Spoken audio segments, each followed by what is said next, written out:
आप सबके मंदिर में और आप सब कैसे हैं कमेंट करके जरूर बताई हैं। और हम ठीक है ठाक बैठे तो फोन करे कैसे हैं अपने पार्टी सब ठीक है। कहीं तबीयत खराब रही क्या तब के गाना गाई आप सब बीच में चुटकुल्ला नाच गीत है और आप सब सुनी है अपन प्यार आशीर्वाद नहीं कहे बैठे क्यों बैठे ना यही गाना गाई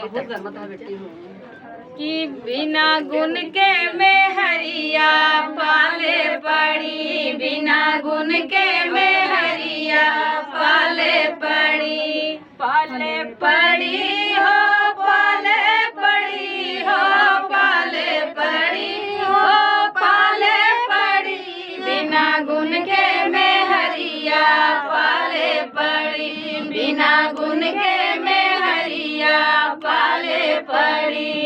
गेहुआ चौरा से घरवा भरल बा, गेहुआ चौरा से घरवा भरल बा, गेहुआ चौरा से घरवा भरल बा।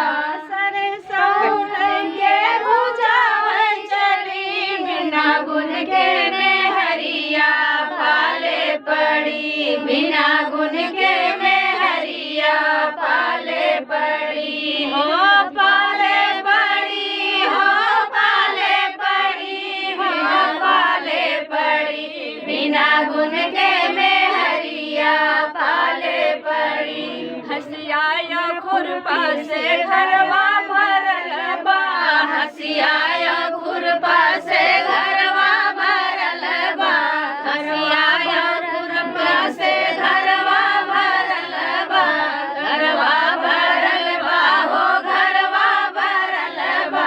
नहनी लइके हिलावे चली, बिना गुण के में हरिया पाले पड़ी, बिना गुण के में हरिया पाले पड़ी, पाले पड़ी हो पाले पड़ी हो पाले पड़ी, बिना गुण के में हरिया पाले पड़ी, बिना गुण के में हरिया पाले पड़ी। लड़का या बच्चा से घरवा भरल बा, लड़का या बच्चा से घरवा भरल बा, घरवा भरल बा हो घरवा भरल बा, घरवा भरल बा हो घरवा भरल बा।